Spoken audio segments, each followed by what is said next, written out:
Olá, pessoal, bom dia para vocês. São 7 horas e 1 minutinho, horário de Brasília. Hoje é dia 23 de outubro de 2024. Nós estamos começando agora o Desperta. Eu sigo aqui cobrindo as férias do Demore, que vão até o mês que vem. Então, vocês vão ficar comigo aqui durante muito tempo, enquanto o Demore goza lá do seu merecido descanso, né? Quero dar bom dia para todo mundo que já está por aqui. Quem chegou primeiro foi a Lia Barroski, depois Eliane Rabeca, Carmen Lúcia, Sandra Cristina. Muito obrigado pela audiência de vocês desde já. E vamos logo começar aqui com as notícias do Brasil. Hoje é o penúltimo dia das campanhas eleitorais na propaganda eleitoral gratuita, né? Hoje os partidos estão finalizando o último programa, que vai ser entregue para exibição amanhã, e aí, depois, sexta-feira, lei do silêncio na televisão, não pode haver propaganda gratuita mais no rádio e na TV, também não pode haver impulsionamento na internet, mas nas mídias orgânicas, nas redes sociais, o pau continua quebrando em boa parte do Brasil, e hoje a gente vai descortinar o cenário da antevéspera dessa eleição, que é uma eleição municipal com ares de eleição nacional, porque está definindo o cenário sobre o qual se dará a eleição de 2026, que é o que importa, né? Inclusive, nós tivemos aqui os protagonistas do processo político firmando posição ontem, pelo menos do lado da direita. Bolsonaro diz que ele é o candidato e ponto final. Está inelegível. Não se sabe como é que ele vai ser o candidato, mas foi o que ele disse quando foi instado a dizer qual era o seu preferido para disputar a presidência no seu lugar.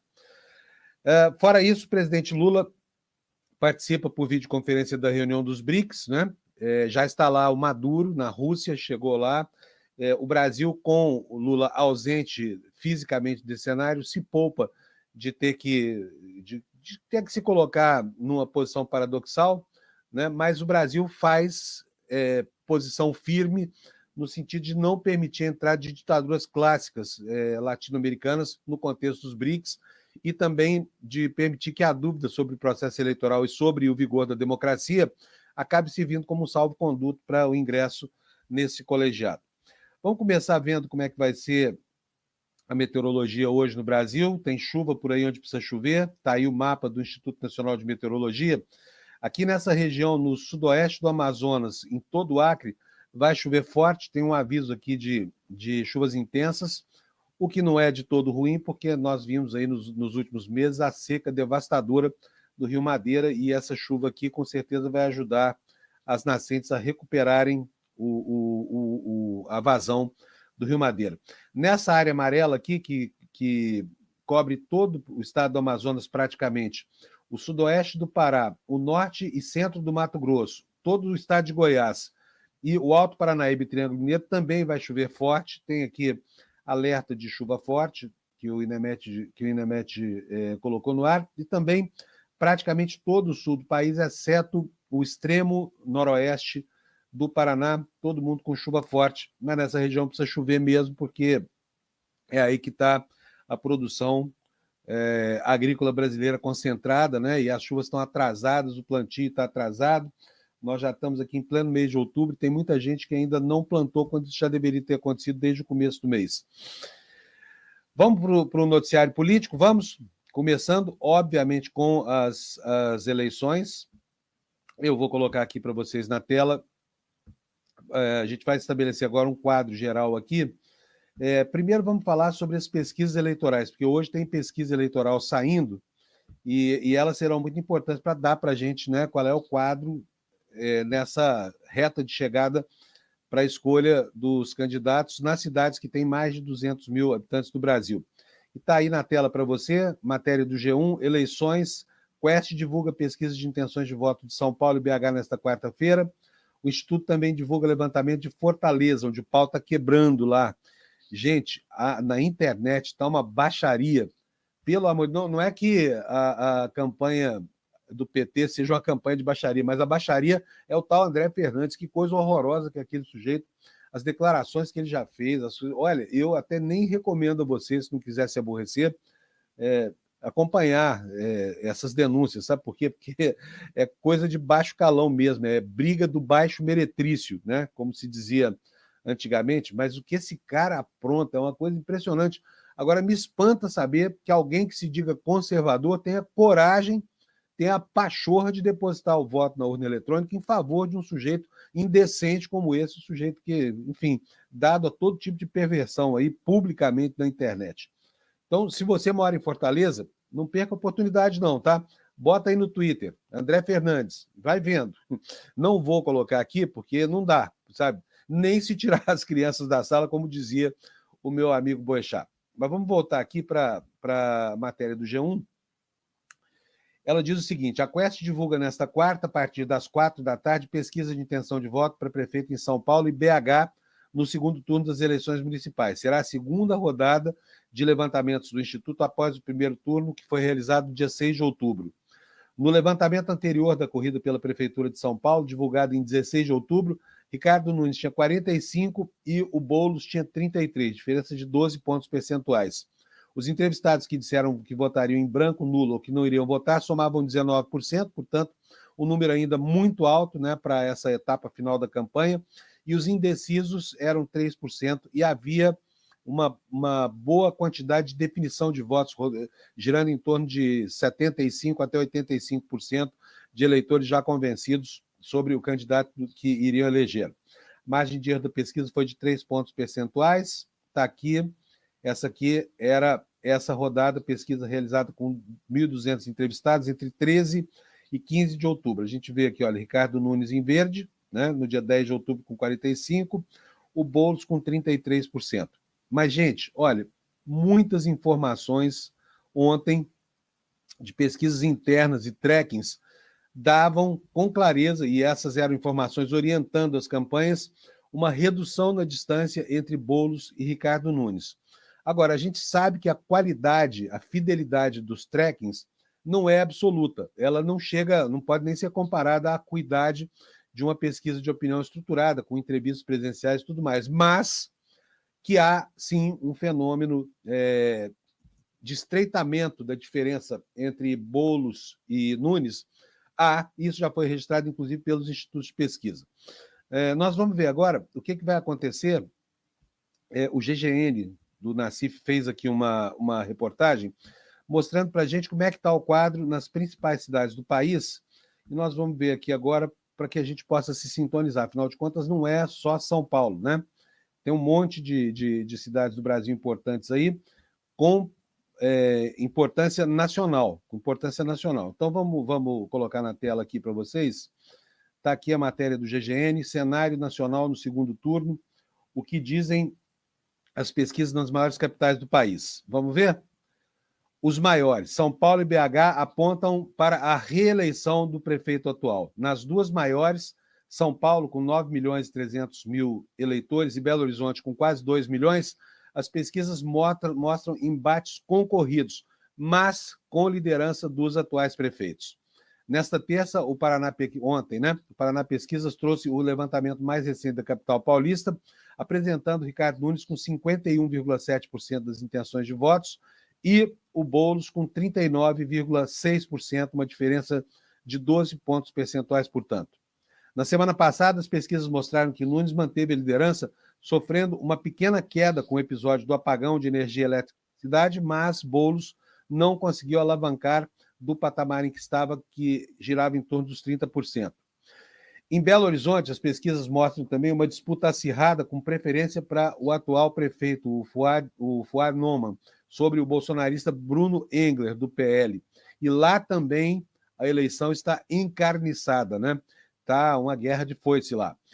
Noman recebeu 46% das intenções de voto na última quarta, contra 28% na pesquisa da Quest. Nesta quarta e quinta-feira, Quest e Datafolha divulgam novos levantamentos. Na região sul, as duas capitais que foram para o segundo turno, Curitiba e Porto Alegre, têm disputas também acirradas, com pequenas vantagens para cada um dos candidatos. Na capital gaúcha, apesar de disputado, o atual prefeito e o candidato, que é candidato à reeleição, Sebastião Melo, aparece um pouquinho à frente nas pesquisas eleitorais contra a deputada federal Maria do Rosário. Na Paraná Pesquisas, divulgada na segunda, 14, Maria do Rosário tinha 33% e Melo tinha 56,8%. A pesquisa Real Time Big Data, que foi divulgada na segunda, anteontem, também deu a liderança para o atual prefeito, com 55% contra 40%, portanto, uma distância considerável lá de 15 pontos percentuais, a conferir depois com o que sair das urnas, né? Em Curitiba, 2 candidatos bolsonaristas se enfrentam, mas quem leva vantagem é o atual vice-prefeito Eduardo Pimentel sobre a apresentadora Cristina Grêmio, que disputa a eleição pelo Partido da Mulher Brasileira. Circula nas redes sociais um vídeo com uma proposta absolutamente sem pé nem cabeça da Cristina Grêmio. Diz ela que vai criar entidades para ajudar as mães solteiras, inclusive a doarem os filhos caso queiram. Quer dizer, a Prefeitura de Curitiba, se ela vencer a eleição, vai incentivar a doação de crianças carentes. O que você acha disso? Sinceramente, bota a sua opinião aqui na área de comentários, vamos discutir se é papel do Estado fazer ou criar condições para que mães solo, que têm realmente uma vida difícil, doem filhos para famílias que pretendem adotá-los. Eu acho isso, no mínimo, absolutamente duvidoso. Se no primeiro turno ambos terminaram lado a lado, isso ainda se referindo aqui à eleição em Curitiba, com 2 pontos percentuais de diferença, agora o eleitorado que preferiu outros candidatos mostra que está apoiando o vice-prefeito. Na pesquisa Quest divulgada no sábado, Pimentel tinha 42% das intenções de votos e a Cristina Grêmio tinha 39%. No extremo da margem de erro, poderia configurar um empate técnico, mas isso só mesmo considerando que ele teria o mínimo de votos previsto da pesquisa e ela teria o máximo. Aí, situação de empate técnico, mas essa é uma situação, se a acuidade da pesquisa for boa, que é quase que imponderável, né? Diz aqui a matéria do GGN que nessa semana, com a expectativa de mais divulgações, o resultado na capital paranaense poderá ainda ser mais disputado. Agora, as eleições incertas, segundo a apuração do jornal GGN. Fortaleza, capital do Ceará. O resultado do pleito no domingo ainda é incerto. Pesquisas da última semana mostram um empate técnico entre os candidatos do PT e do PL, com uma pequena vantagem a André Fernandes sobre Evandro Leitão. Se esse André Fernandes ganhar, eu acho que Fortaleza precisa passar por um estudo talvez de psicologia coletiva para entender o comportamento dessa gente. E ao lado desse candidato insidioso, eu lembro todo dia aqui para vocês, está lá toda a banda do Ciro Gomes. Infelizmente, né, um homem que esteve tão próximo das esquerdas brasileiras, chegou a ser ministro do Lula, pleiteou a cabeça de chapa da eleição presidencial junto com as esquerdas, agora se junta à nata do lixo político representado por esse André Fernandes. Mas vamos lá. Resultado do pleito, segundo a matéria do GGN, é incerto em Fortaleza. Pesquisas dão a vantagem a André Fernandes sobre Evandro Leitão. A baixaria na internet está grande. Se isso produz resultado entre os conservadores, provavelmente André Fernandes não vai ganhar essa eleição. Mas a conferir. No Datafolha divulgado quinta, o candidato do PL marcava 45% das intenções de voto contra 43% do candidato do PT. Diferença de 2%. Portanto, dentro da margem de erro, não é possível dizer de fato quem é que está na frente aqui, porque a diferença é muito pequena. Na Paraná Pesquisas divulgada no mesmo dia, Fernandes tinha 47,6%, Leitão tinha 44,4%, uma diferença um pouco maior de 2,8%, mas ainda assim dentro da margem de erro. E diz o GGN que, de forma similar, o Atlas Intel deu 50% de votos a Fernandes contra 47,9% a Leitão, diferença de 2,1%. Portanto, em Fortaleza, todos os institutos convergem para uma situação de incerteza absoluta, né, com relação ao resultado. Outros 2 importantes institutos de pesquisa deram empate exato entre os candidatos, o que trouxe melhores perspectivas para o candidato de Lula na capital, ambos com 43% na Quest, divulgada no dia 18, e 45% no Real Time Big Data, que foi divulgado no último dia 15. A partir de amanhã, ou seja, a partir de hoje, né, os institutos divulgam mais uma leva de pesquisas, totalizando 13 até o sábado 26. Outro resultado incerto, anota aqui o GGN, ocorre em Manaus, capital do Amazonas, onde o atual prefeito Davi Almeida, do Avante, e o deputado Capitão Alberto Neto, do PL, empatam. O atual prefeito recebe 46% das intenções de voto. O deputado, 45,5% na Paraná Pesquisa, divulgada ontem, terça-feira. No sábado 19, uma pesquisa da Quest também deu um empate técnico com 43% das intenções para Almeida e 41% para o candidato bolsonarista. Então, esse é o quadro apontado aqui pelo jornal GGN. Gabriel, pode tirar da tela para mim, por favor? Eu já vou colocar aqui a nossa próxima notícia. Agora nós vamos falar da campanha daqui de São Paulo, porque ontem foi um dia agitado aqui, do lado do candidato bolsonarista, do lado do candidato Ricardo Nunes, né? Candidato bolsonarista, mas sem um apoio entusiasmado de Bolsonaro, como se viu aqui, porque ontem, né, teve um evento, uma churrascaria, com direito a protesto na porta, e não houve nenhuma efusividade. Pelo menos eu não percebi nenhuma efusividade nesse apoio, apesar das declarações disparatadas, algumas delas chamando atenção para o próprio Bolsonaro. Mas vamos colocar na tela aqui. Coloca para mim, por favor, Gabriel. Olha, está aí matéria da Folha de São Paulo. Nunes e Boulos, estamos falando da Folha de São Paulo, tá, gente? Nunes e Boulos expõem apoio envergonhado em primeiro ato após 67 dias de campanha. O prefeito e o ex-presidente fazem discursos breves. O MDBista evita concordar com o Padrinho em temas polêmicos e líder do PL aponta gafe de presidente do MDB. Eu acho que eu li errado aqui, vou corrigir aqui. Nunes e Bolsonaro. Eu falei Boulos aqui, por acaso? Se falei, vocês me desculpem. Nunes e Bolsonaro expõem apoio envergonhado em primeiro ato após 67 dias de campanha. Vamos ver o que diz a reportagem da Folha de São Paulo. Há 5 dias do segundo turno da eleição, Jair Bolsonaro participou ontem do seu primeiro evento na campanha de Ricardo Nunes, a quem declarou apoio em janeiro. Aquele apoio, né, veladíssimo, aquele apoio que ninguém viu, aquele apoio que culminou com elogios ao adversário do Ricardo Nunes, o Pablo Marçal, o coach, que era o queridinho do Bolsonaro.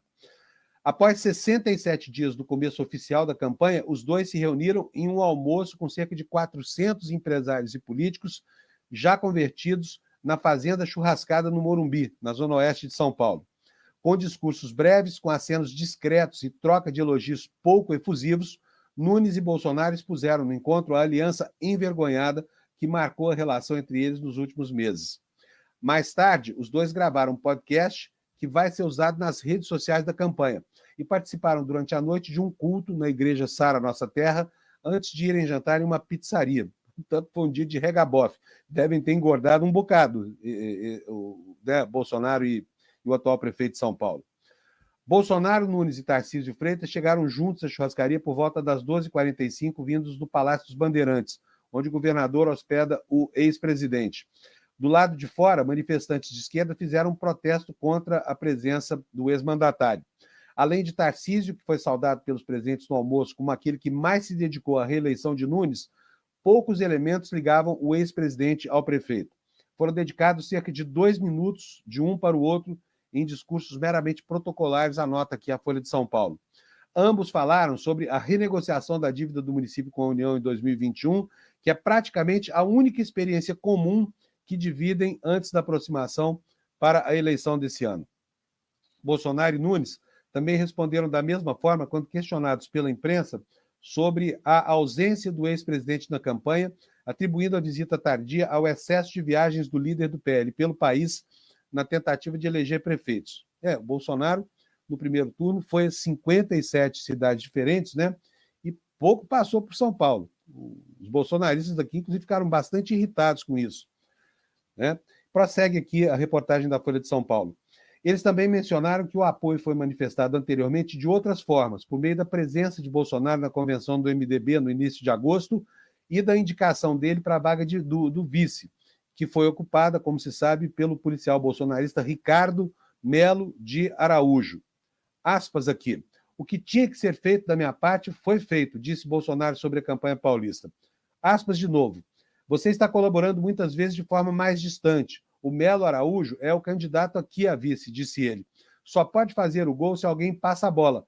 Eu joguei no meio do campo. Estou feliz com o resultado. São Paulo terá 4 anos de bom governo, bem entrosado com o governo do Estado, completou Bolsonaro aos jornalistas após o almoço com uma mancha na camiseta, anota o jornal Folha de São Paulo.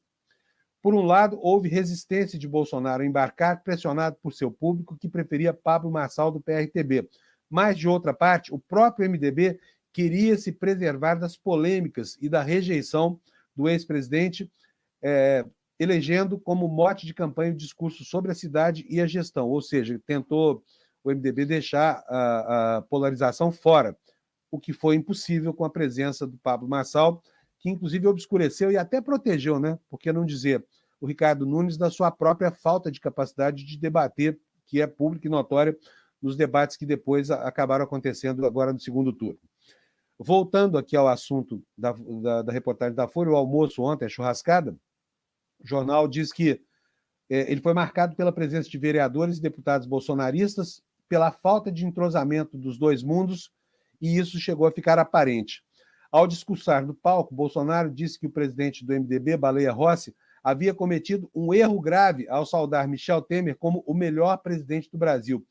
Tinha que ter falado, segundo ele, dos 2 melhores presidentes. Brincou, em tom de brincadeira. Mas, né, a vaidade que é o inimigo comum de todo político, esteve presente nessa mesa e muito. Prossegue a reportagem. Questionado pela Folha sobre como recebeu o apoio de Bolsonaro, considerando o negacionismo e o golpismo do ex-presidente, Nunes defendeu a vacinação, mas evitou falar sobre tentativa de golpe, afirmando que tinha um alinhamento muito parecido com o padrinho em temas como liberdade econômica. Aspas, o apoio de Bolsonaro é de suma importância, é o maior líder da direita do nosso país, disse ele. São Paulo foi a capital mundial da vacina, nós recebemos a vacina, a gente tem muita tranquilidade do trabalho que a gente desenvolveu. As questões que o presidente Bolsonaro defende têm muito alinhamento com o que eu defendo, liberdade econômica e redução de impostos. Em outro momento da entrevista, Bolsonaro elencou suspeitas infundadas sobre manipulação na eleição de 2022, retomando aqui o rame-rame que ele tenta, historicamente, fazer emplacar sem sucesso. Questionado pela Folha se concordava com o padrinho, Nunes mais uma vez desconversou. Tudo pode ser analisado, mas eu não acompanhei esses casos com relação à votação. Quer dizer, o atual prefeito de São Paulo segue alienado daquilo que marcou o Brasil no 8 de janeiro, né? E, enquanto isso, lá na porta do evento, um grupo de manifestantes da oposição ao prefeito protestava contra a presença do Bolsonaro ali. Vou colocar para vocês aí, Gabriel, por favor. Uma reportagem do portal Terra, manifestantes protestam contra o almoço de Bolsonaro e Nunes em churrascaria de São Paulo. Esbanjando comida cara. Ex-presidente se reúne com candidato à reeleição pouco menos de uma semana antes do segundo turno das eleições municipais. Vamos ao texto da matéria. O almoço entre o ex-presidente Jair Bolsonaro e o prefeito Ricardo Nunes na tarde de ontem causou alvoroço entre manifestantes que aguardavam a chegada dos políticos em frente a uma churrascaria no bairro do Morumbi, em São Paulo. O encontro foi parte de uma agenda de campanha do candidato do MDB. Bolsonaro tem participado diz aqui o Terra, ativamente, não sei de onde tirou isso, mas está aqui escrito e eu leio para vocês fazendo essa ressalva. Bolsonaro tem participado ativamente da campanha de Ricardo Nunes, que disputará o segundo turno, etc, etc. O protesto em frente à churrascaria foi organizado pela Frente Povo Sem Medo e pelo Movimento Brasil Popular, em parceria com a bancada feminista do PSOL. Letícia Lé, uma das líderes da manifestação e co-vereadora da bancada feminista do PSOL na Assembleia Legislativa de São Paulo. Vamos lá, gente. Vamos lá. A reportagem tem várias incorreções. Letícia Lé, uma das líderes da manifestação e co-vereadora da bancada feminina do PSOL, vereador não trabalha na Leste, trabalha na Câmara Municipal, afirmou em entrevista ao Terra que a presença de Bolsonaro e Nunes na churrascaria não é o ideal para alguém que almeja o cargo de prefeito novamente. E aqui estão manifestações de pessoas que estiveram lá ontem para protestar contra a presença do Messias, né? E o Messias aproveitou o holofote para lançar luz sobre si mesmo uma vez mais, cometendo aqui o despautério de repetir que o candidato é ele, né? A gente pode entender essa declaração de várias formas. Vamos colocar na tela, Gabriel, para que as pessoas vejam o que falou aí o Bolsonaro. A questão era o apoio dele ao Ricardo Nunes, candidato envergonhado, mas o candidato dele aqui na cidade de São Paulo. Mas ele aproveitou, quando instado a dizer quem era o seu preferido para a eleição de 2026, que o candidato está inelegível. Como será que ele vai disputar essa eleição? Não se sabe ainda. Mas vamos aqui à matéria do Poder 360 sobre essa manifestação.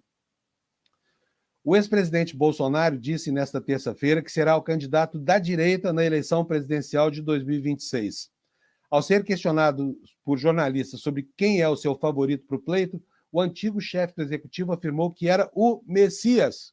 Quem é o Messias? Ele mesmo, referência ao seu próprio nome do meio. Quem é o substituto do Inácio Lula da Silva na política? Não tem. De Bolsonaro tem um montão por aí. Eu colaborei a formar liderança, estou muito feliz com isso. Fiz um bom governo, o povo reconhece, tendo em vista que recebi multidões em qualquer lugar do Brasil e o pessoal tem saudade de mim. Eu sou o ex mais amado do Brasil, disse o ex-presidente, logo depois de ter implicado com a fala do governador aqui de São Paulo de que o melhor presidente da história tinha sido Michel Temer, que também estava nesse almoço.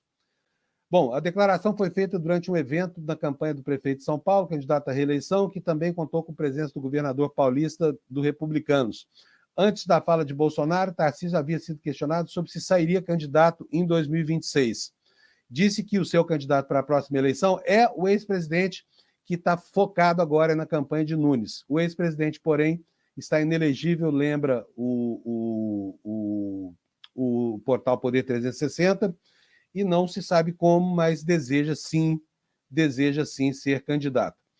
Do outro lado, no campo progressista, nós tivemos também uma movimentação ontem, né, mais um passo no sentido de se formar uma coalizão aqui para apoiar o Boulos nessa reta final e para deixar isso patente para o eleitorado, né? Uma pessoa, um político de perfil conservador, como Alckmin, vice de Lula, agora se aproxima de Boulos e faz também uma manifestação de apoio, que eu vou pedir para o Gabriel mostrar para vocês aí numa matéria também da Folha de São Paulo. Gabriel, bota na tela, por favor. Alckmin esquece o passado, chama Boulos de servidor do povo e divide um sanduíche, além das críticas ao atual governador. O vice-presidente Geraldo Alckmin foi às ruas em campanha com o candidato a prefeito de São Paulo, Guilherme Boulos, na noite de ontem. A ideia era demonstrar amplitude na campanha ao tentar reagir à vantagem do postulante à reeleição. Alckmin acompanhou Boulos no bar Estadão, um bar que serve um sanduíche de pernil delicioso aqui no centrinho de São Paulo, e depois os dois seguiram para um ato no Teatro Gazeta, na Avenida Paulista. O vice-presidente, que apoiou Tabata Amaral no primeiro turno, anunciou voto no psolista após a derrota da deputada federal. Ela também declarou voto em Boulos, mas se negou a subir em palanque.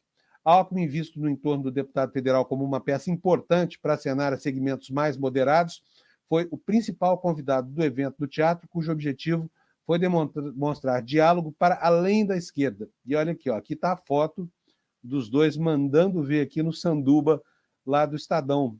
Eu estou com fome essa hora da manhã aqui, não deu tempo de tomar o café e essa cena é uma cena inspiradora, porque sanduíche realmente é uma delícia. Mas prossegue aqui a reportagem da Folha de São Paulo. Na chegada ao teatro, ao lado de Alckmin, Boulos minimizou o passado de críticas mútuas, repetindo a justificativa de que o Brasil mudou e, com o avanço da extrema-direita, foi preciso que os defensores da democracia se aproximassem, a exemplo do que aconteceu na campanha de Lula. Com adesivo com o número de Boulos no peito e usando meias temáticas da campanha, o vice afirmou que o candidato é o melhor para São Paulo.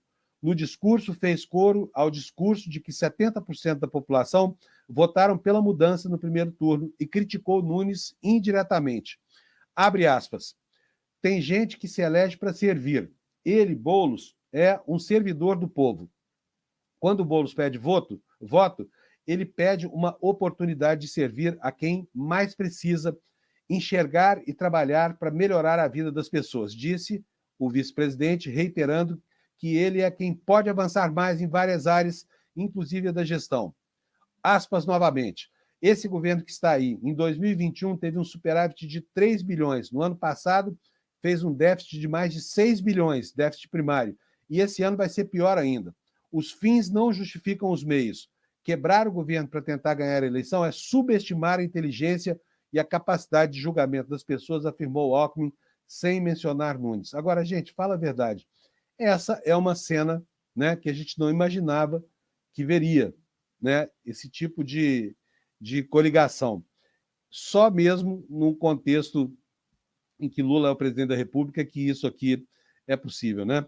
Ver dois inimigos praticamente viscerais comendo sanduíche juntos e falando sobre o futuro político de um e de outro em apoio mútuo. É uma cena bastante tocante de se ver também, mas ela é uma cena que lá para trás ninguém previa, não é verdade? Bom, apoios para os candidatos. Vocês sabem que nesses últimos dias aqui está um desespero danado, nos lugares onde a margem de votos de um e de outro é muito estreita, qualquer apoio conta pontos, né? E não é diferente na capital mais importante do país, que é a cidade de São Paulo, que tem quase 10 milhões de eleitores, e onde a disputa, ao que tudo indica, será uma disputa mais apertada do que projetavam as pesquisas ao longo do processo eleitoral. Então, nós vamos falar agora um pouquinho sobre a ajuda que vem de fora, né? Sobre a ajuda que o Lula, vamos falar primeiro sobre o campo progressista, está mandando aqui para tentar fazer, para impulsionar a candidatura do Bolo nessas últimas horas da campanha eleitoral. Está aqui a notícia para vocês, matéria do Igor Gadelha, do portal Metrópolis. Lula manda um exército de ministros para ajudar Boulos em São Paulo. Não é um exército tão grande assim, né? O governo tem mais de 40 ministros, manda 6 para cá. Pelo menos 6 ministros do governo Lula devem estar em São Paulo no próximo final de semana para reforçar a campanha de Guilherme Boulos. E o que diz o corpo da reportagem? Ao menos 6 ministros do governo Lula devem estar em São Paulo no próximo final de semana para reforçar a campanha do PSOL à prefeitura da cidade, o candidato Guilherme Boulos. Além do vice-presidente Geraldo Alckmin, que, como nós dissemos agora há pouco, já esteve aqui na capital paulista, devem vir também os ministros Paulo Teixeira, do Desenvolvimento Agrário, Luiz Marinho, do Trabalho, Fernando Haddad, da Fazenda, que, aliás, estava no lançamento do livro do Nassif no domingo passado. Eu encontrei na fila de autógrafos, sem furar a fila. Estava lá já, mas vai voltar no fim de semana para tentar dar corpo aí à candidatura do Boulos, né? Presença de Lula em São Paulo, intertítulo da matéria do Igor Gadelha. Conforme noticiou a coluna, devido ao acidente doméstico que sofreu no último domingo, a presença do presidente Lula ainda não está confirmada para os atos de sábado, dia 26, em São Paulo, depois de amanhã.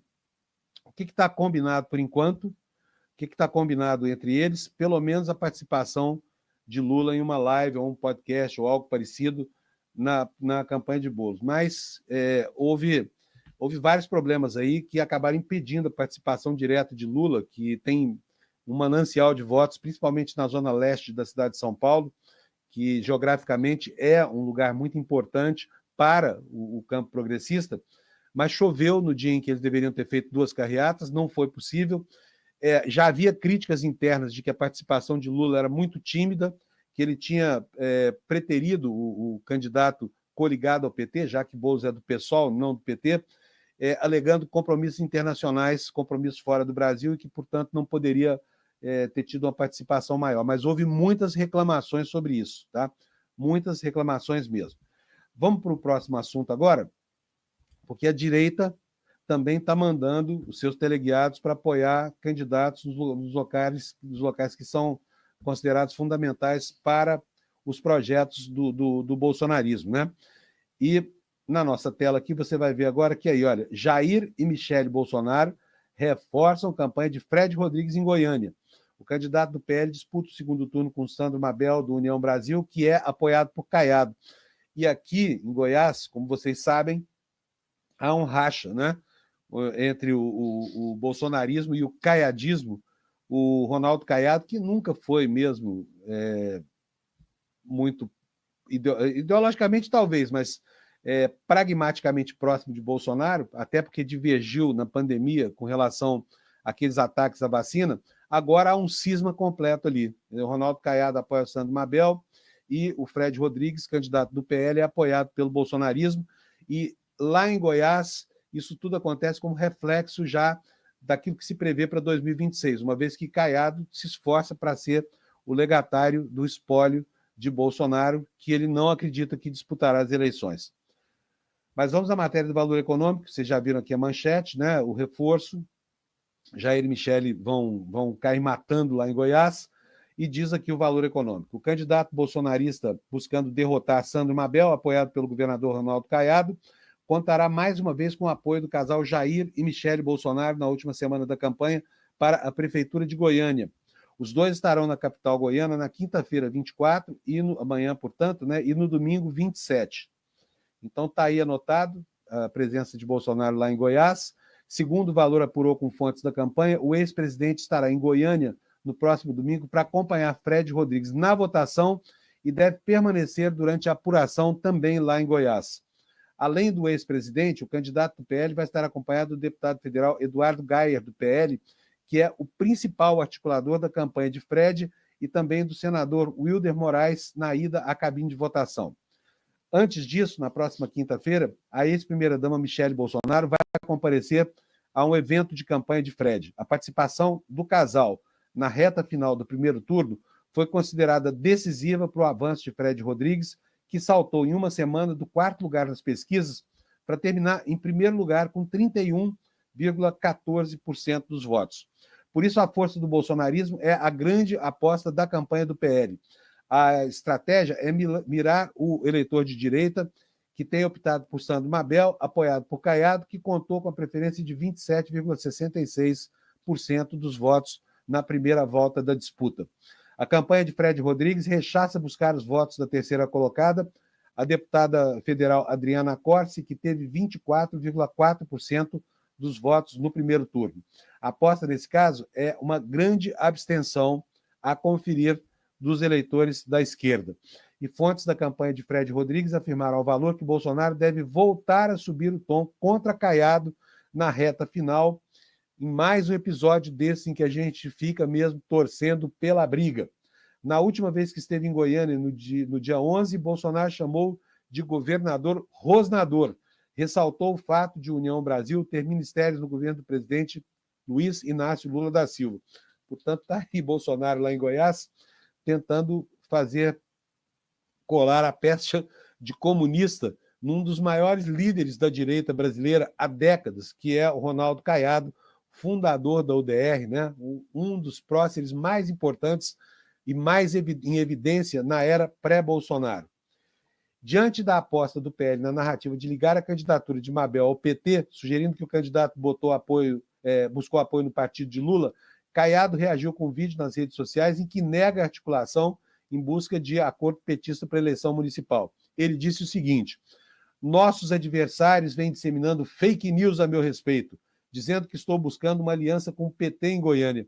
Isso é de uma canalice sem tamanho, disse o Caiado, típico desses falsos políticos de celular, os mesmos que se escondem nas redes para atacar as pessoas sem nunca terem feito nada pela cidade.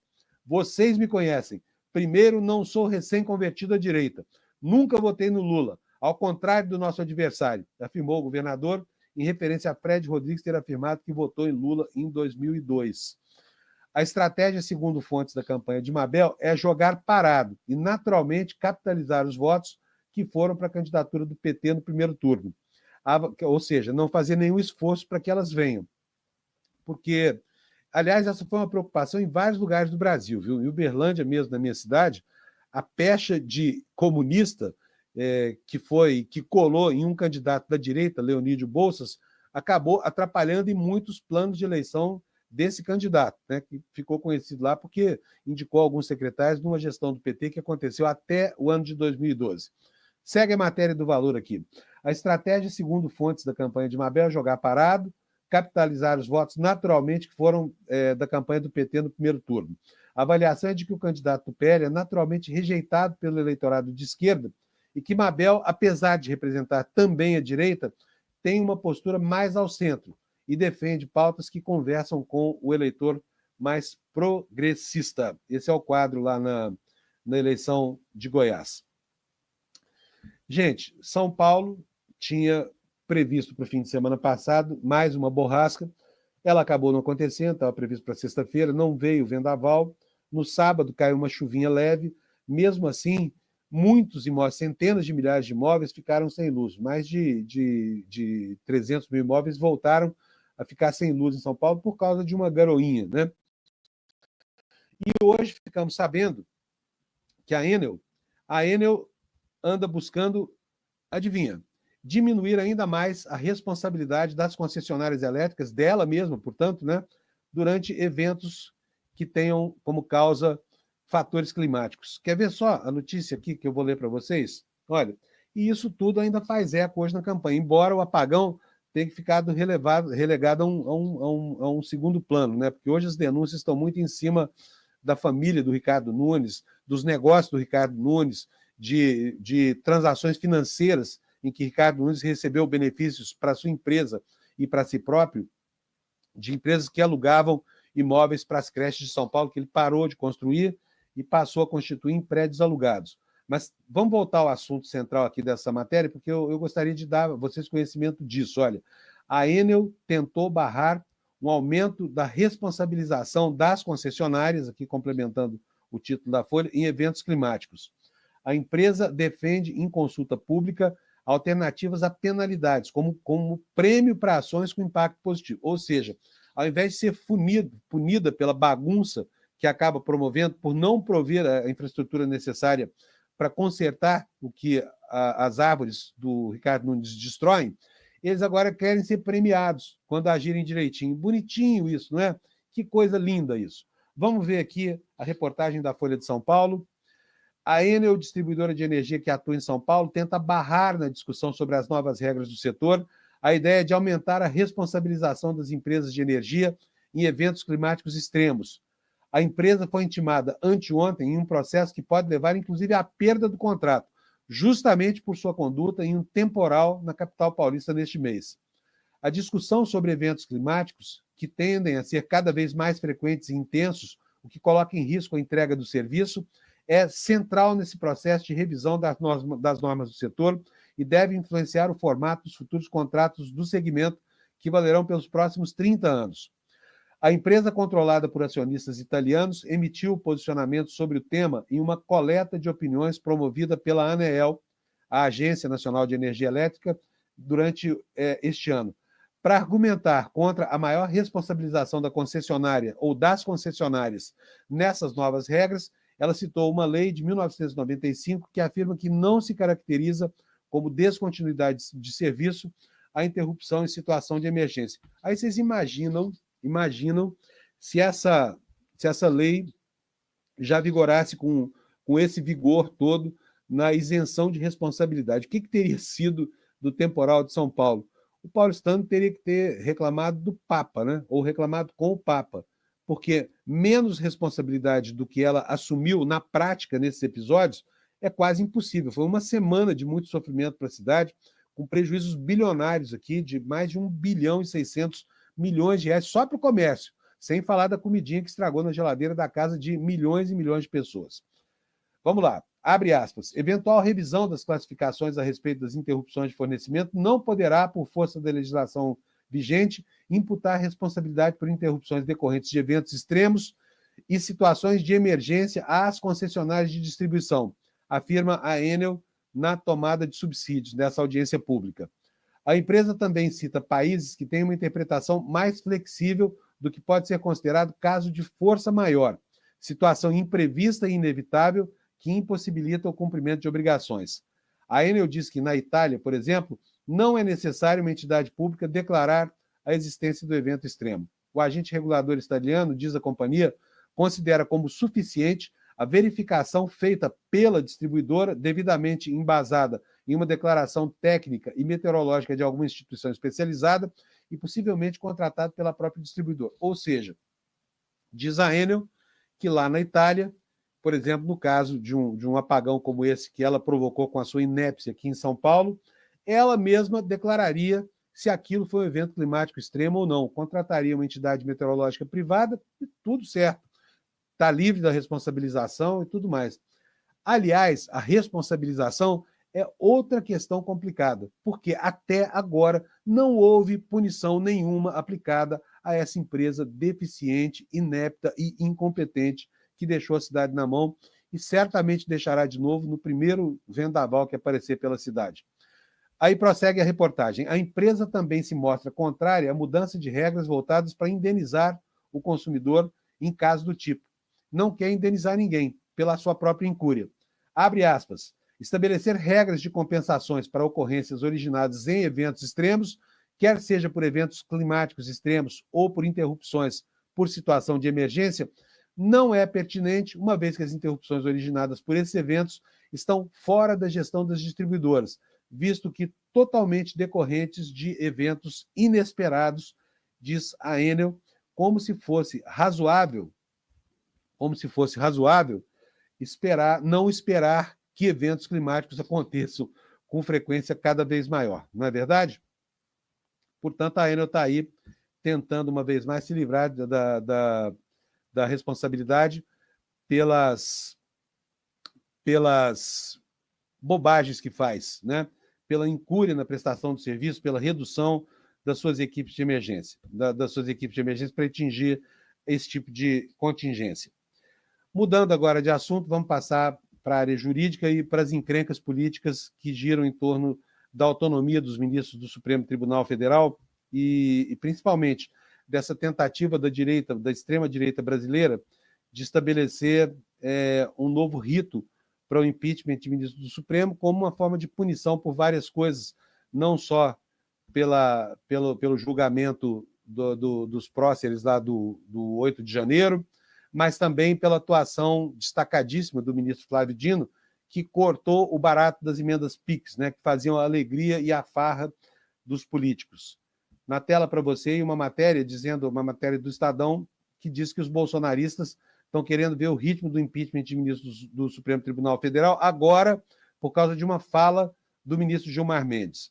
O decano do tribunal disse que a corte pode rever regras e mobilizar uma nova onda de críticas. Mas, olha, sabe de uma coisa? Antes de continuar isso aqui, eu preciso dar um recadão para vocês. O ICL está disputando um prêmio muito importante, um prêmio que é concedido pelo portal Reclame Aqui. Vocês sabem que o Reclame Aqui, muitas vezes, é a última tábua de salvação dos consumidores brasileiros, e eu vou pedir para o Gabriel botar na tela para mim as informações sobre o troféu Reclame Aqui, porque o ICL foi indicado para essa importantíssima premiação, que é o Prêmio Reclame Aqui de 2024. Você que faz parte da nossa comunidade já sabe que o compromisso do ICL é um compromisso firme com você, que as nossas equipes aqui estão sempre comprometidas em proporcionar o melhor atendimento possível, mais rápido, mais humanizado, e que a equipe está disponível não apenas para ajudar os alunos e as alunas, mas também toda a audiência, toda a comunidade que sempre procura a gente aqui com dúvidas sobre a programação, sobre os eventos, com dicas de leitura, com apresentação de filmes, com os convidados que participam dos nossos programas. Então, vota aí no ICL, está aqui, olha, o link para você, né? Eu vou pedir para o Gabriel tirar aqui o Desperta ICL aqui da frente, para a gente poder ver o link, está aqui, olha, pequenininho, Prêmio Reclame Aqui de Melhor Atendimento, aí no canto direito, icl.com.br/prêmio, icl.com.br/prêmio. Se você for lá e ajudar o ICL a ganhar mais esse prêmio, vai ser bastante importante para a gente, tá bom? Então, nós fazemos a nossa parte. Se você não gostou, você vai no Reclame Aqui e reclama. Se você gostou, você vai no icl.com.br, prêmio, e vai lá e vota na gente no troféu Reclame Aqui. Tá bom? Vamos voltar, então, para a nossa reportagem. A gente falava aqui sobre as mudanças pretendidas pela direita brasileira no rito de impeachment dos ministros do Supremo Tribunal Federal. A matéria da Folha de São Paulo diz o seguinte: uma declaração de Gilmar Mendes, do STF, de que eventual impeachment de ministro da Corte pode ser revisto pelos próprios magistrados, mobilizou novas críticas de parlamentares ligados ao bolsonarismo. A oposição diz ver a declaração como uma afronta ao legislativo e um sinal de preocupação do decano, que até então vinha descartando a possibilidade como real. Há na Câmara dos Deputados um projeto de lei que tira a prerrogativa exclusiva do presidente do Congresso de aceitar ou de recusar os pedidos de impeachment que são apresentados. No Senado, o presidente da Casa, Rodrigo Pacheco, é autor de uma proposta para a elaboração de um código único sobre o tema. Bolsonaristas pretendem pressionar pela tramitação desses textos e apostam na composição da próxima legislatura, a partir de 2027, para aprovar essas medidas. Gilmar Mendes disse à CNN no último dia 14 que os impedimentos de Fernando Collor e Dilma Rousseff passaram por revisões do Supremo sobre a velha lei do impeachment. Aspas. Se viesse por acaso a tramitar um processo contra o ministro, certamente haveria discussão sobre se essa lei foi recepcionada, uma lei que é da Constituição de 1946, pela Constituição Federal de 1988, disse o magistrado. Ele afirmou ainda não ver nenhuma irregularidade cometida pelo ministro Alexandre de Moraes, um dos maiores alvos de descontentamento bolsonarista, ou por qualquer ministro que justifique a abertura de um processo de impeachment. A primeira representação contra Moraes foi feita em 2021, ainda durante o governo Bolsonaro, que fez sistemáticas críticas ao ministro e influenciou os apoiadores. Outro alvo frequente tem sido o presidente da Corte, Luiz Roberto Barroso. Carmen Lúcia, Edson Fachin, Flávio Dino, Dias Toffoli também estão entre os alvos. O próprio Gilmar Mendes já foi recordista desse tipo de pedido levado ao Senado, mas isso chega lá e acaba não andando, né? Apesar da insistência renitente agora desses parlamentares da extrema-direita que não entendem a necessidade de ter uma corte autônoma num país com democracia vigorosa, como já é o Brasil dos anos 2020. Né? Então está aí a notícia.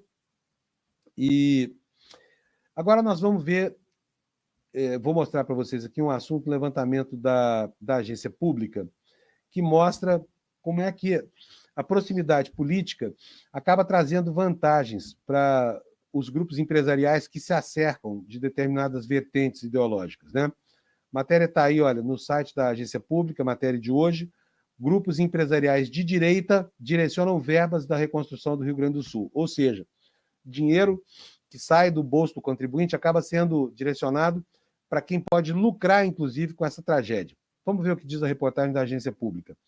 Com a comoção após as enchentes de maio deste ano, que devastaram boa parte do Rio Grande do Sul, grupos empresariais ligados à direita aproveitaram para captar doações vultosas em nome da reconstrução do Estado e escolher os projetos que receberão os recursos, muitas vezes com aval do poder público e com pouca ou nenhuma transparência. Integrantes desses grupos estão entre os maiores financiadores de campanha de Sebastião Melo, do MDB, prefeito de Porto Alegre, que concorre à reeleição e está em primeiro lugar nas pesquisas. E não fizeram nenhuma doação a Maria do Rosário, do PT, que é a opositora do atual prefeito. As entidades são ligadas à elite porto-alegrense, de famílias como Gerdau, que é a dona da maior empresa produtora de aço do Brasil, e Ling, da Évora, holding bilionária que atua nos setores de embalagens plásticas e metálicas, de não tecidos, como fraldas, e florestamento, entre outras. Um dos fundos é o Reconstrói RS, que captou 84 milhões para obras de infraestrutura. A maior parte desses 84 milhões, assegura aqui a agência pública, 50 milhões de reais veio da família Ling, e o restante de outras empresas, como Lojas Renner e Porto Seguro, e de empresários como Salim Matar, prócer, bolsonarista no mundo empresarial, é o fundador da Localiza e ex-secretário de desestatização do governo Bolsonaro. Depois disse que arrependeu, né, de ter feito o que fez, de ter se aproximado tanto, mas fez o que fez. A primeira obra financiada pelo Reconstrói RS foi uma ponte ligando as cidades de Nova Petrópolis e Caxias do Sul. Foi considerada prioritária porque fica em uma região de alto potencial turístico, segundo a gestora executiva do programa, Sandra Moscovitch. Outras 14 obras estão em andamento ao custo total de 10 milhões, 10 pontes metálicas na região do Vale do Taquari, e os projetos são enviados por associações comerciais regionais e não passam pelas prefeituras. São iniciativa privada, portanto, né? A ideia é financiar o mais rápido possível e sem intermediação, como diz o site do programa, em contraponto às longas e burocráticas licitações de órgãos públicos. Mas quem escolhe como o dinheiro é aplicado é uma banca formada pelo Instituto Ling, pela Federação de Entidades Empresariais do Rio Grande do Sul, a Federasul, e pelo Instituto Cultural Floresta, o ICF, uma ONG que reúne mais de 50 donos de empresas gaúchas e é próxima à produtora conservadora Brasil Paralelo, né? Financia os vídeos dessa empresa de ficção chamada Brasil Paralelo. Nesse modelo, as obras escolhidas são mais interessantes para as entidades empresariais e não necessariamente para a população. Vamos falar um pouquinho sobre o presidente Lula, porque o presidente tomou aquele tombo, né? Machucou a nuca, teve um pequeno sangramento cerebral, foi impedido de viajar pelo Dr. Calil, que está cuidando, supervisionando o atendimento a ele, e acabou faltando a um compromisso. Aliás, foi muito bom para ele ter faltado, porque seria o maior mico essa questão da Venezuela e, enfim, do Panamá, por exemplo, entendeu? Porque querem entrar no BRICS, né? E estão criando situação de constrangimento para antigos aliados, como é o caso do Brasil. O presidente Lula provavelmente teria que se defrontar com isso. Hoje o Lula vai participar de uma videoconferência, vai participar do evento. Então está aí a matéria do G1, pedido de viajar por recomendação médica, Lula participa de reunião dos BRICS por vídeo nesta quarta-feira. Lula iria presencialmente a Kazan, lá na Rússia, onde acontece o evento, mas bateu a cabeça em casa sábado. O encontro dos BRICS é visto como uma tentativa de Putin de mostrar que não está isolado internacionalmente. E diz aqui a matéria rapidamente, porque o nosso programa já está terminando, o presidente Lula vai falar por videoconferência na cúpula dos BRICS na manhã desta quarta-feira, participará presencialmente da reunião sediada em Kazan. No sábado, cancelou a ida depois do acidente. O grupo, formado originalmente por Brasil, Rússia, China e Índia, África do Sul entrou em um segundo momento, foi criado na tentativa de promover o crescimento das economias emergentes e uma reforma das instituições internacionais. No entendimento dos BRICS, os organismos internacionais são dominados por interesses das potências ocidentais, com pouco espaço de demanda dos países em desenvolvimento. Olha, Putin já se reuniu com a ex-presidente Dilma Rousseff, não vou apresentar aqui a matéria porque não vai dar tempo, mas estou dando a informação aqui, que ontem ele defendeu, junto com a Dilma, o aumento do comércio em moedas nacionais, ou seja, menos dólar e mais moedas paralelas nas negociações entre países que fazem parte dos BRICS, né? E com essa informação, vou encerrando essa edição de hoje do Desperta, me despedindo de vocês aqui, lembrando que eu estou aqui no lugar do Demore, porque ele está de férias, né? Que ele descanse bastante. Enquanto isso, nós vamos tocando por aqui o programa. Eu espero que vocês aí que compõem essa audiência maravilhosa nos ajudem aqui a levar as informações adiante, tá bom? Um abração para vocês, bom dia para todo mundo e até amanhã, que será o último dia de horário eleitoral gratuito, e vamos conferir logo, logo qual será amanhã o clima pré-eleitoral. Tchau, gente. Brigadão. Provavelmente você tem necessidade de trocar seu celular todo ano. Você acha que o seu computador não serve mais? Você acha que está fora da moda? E aí é consumo, endividar-se, comprometer-se para poder sempre estar adquirindo aquilo de novo que o mundo traz. Curiosamente, a gente está sempre se sentindo angustiado, triste, sozinho, deprimido e não entende o porquê. Uma das cabeças mais brilhantes do nosso tempo, uma das figuras políticas mais inspiradoras, fala muito sobre isso. A gente está falando de Pepe Mujica, ex-presidente do Uruguai. Ele foi o tema principal do escritor Fabián Restivo, quando escreveu essa obra, Conversas com Pepe Mujica. Essa obra originou um documentário, uma obra cinematográfica absolutamente maravilhosa e sensível, que leva o mesmo nome, Conversas com Pepe Mujica, e vai ser lançada mundialmente com exclusividade pelo Instituto Conhecimento Liberta, no dia 31 de outubro, às 8 horas da noite. E aí, a gente vai assistir um dos momentos mais lindos da nossa vida, partilhando ele com o Pepe Mujica. Um abraço e até lá!